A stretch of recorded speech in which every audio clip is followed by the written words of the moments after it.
Di sisi lain, dalam rumah besar nan megah, seseorang baru saja membuka pintu kembar itu dan masuk ke dalam rumah. "Baru pulang," ucap seorang wanita parubaya yang terduduk di sofa menegurnya. Agnus tampak acuh terus berjalan melewati sofa begitu saja tanpa melirik sedikit pun ke arah wanita yang sedang memperhatikan pergerakannya. "Agnus, kau menyukai gadis itu kan?"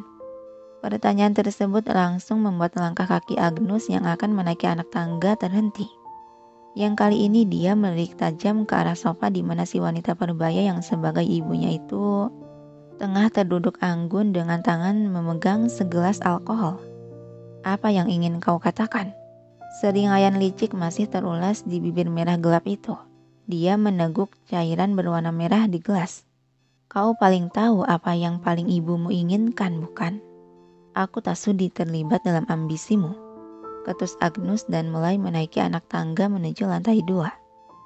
"Yah, kalau itu keputusanmu, maka kau tak akan masalah jika aku menyingkirkan pengganggu kecil itu," ucap Azalea sengaja diperkeras akan kalimat terakhir yang dilontarkan, membuat Agnus yang baru saja menaiki beberapa tangga kembali menghentikan langkahnya. Dia mendelik tajam dan dingin penuh aura gelap. "Jangan pernah kau sentuh dia seujung rambut pun." Seringaian kembali terbersit di bibir Azalea sembari meneguk lagi wine dalam gelas. Jadi kau benar-benar menyukai gadis cantik itu. Seleramu tak buruk juga, anakku. Apa yang kau inginkan?" tanya Agnus masih dengan tatapan tajam dan dingin. Hela napas pelan Azalea sambil meletakkan gelas yang masih terisi sedikit cairan wine ke atas meja. Dia membalas menatap serius pada lelaki di ujung sana. "Sederhana saja. Kau hanya perlu menuruti perkataan ibu saja untuk menempati kursi yang seharusnya sudah menjadi milikmu. Bukankah dengan begitu juga kau bisa mendapatkan gadis yang kau sukai?" Tangan Agnus sudah terkepal kuat memperlihatkan buku-buku jemari seiring geram dia mengkerat geram, menekan emosi yang sedang bergejolak membara dalam darah. "Berapa kali aku katakan, aku tak sudi menjadi pencuri." "Hah!" gelak tawa Azalea menggelegar memenuhi ruangan. "Kau sangat lucu sekali, anakku. Kau bilang pencuri."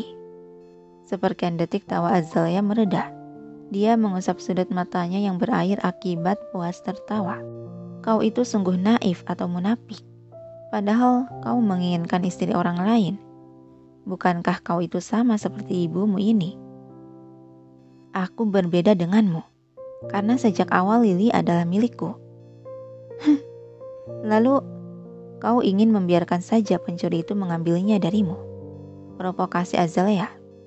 Agnus menatap tajam dalam diam.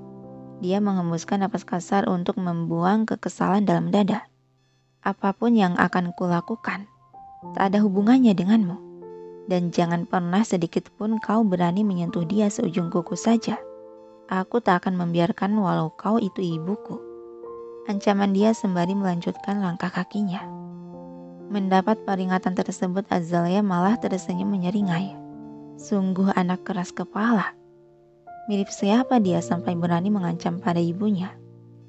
Tapi ya, baiklah. Untuk saat ini akan kubiarkan dan perhatikan dulu, kata Azalea seraya mengambil kembali gelas wine yang sempat ditaruhnya tadi. Pagi hari telah tiba.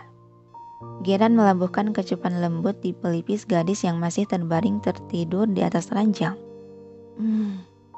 Lenguh Liliana terusik dan bergeliat ke samping seiring kedua matanya sedikit terbuka menyipit.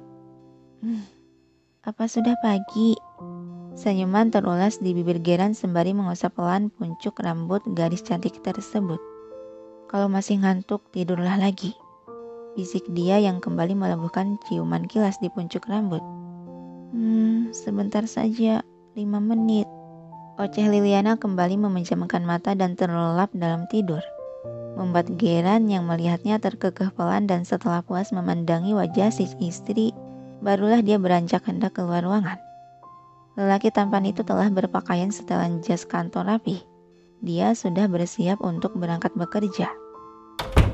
Begitu dia keluar dari pintu kamar, "Selamat pagi, Tuan."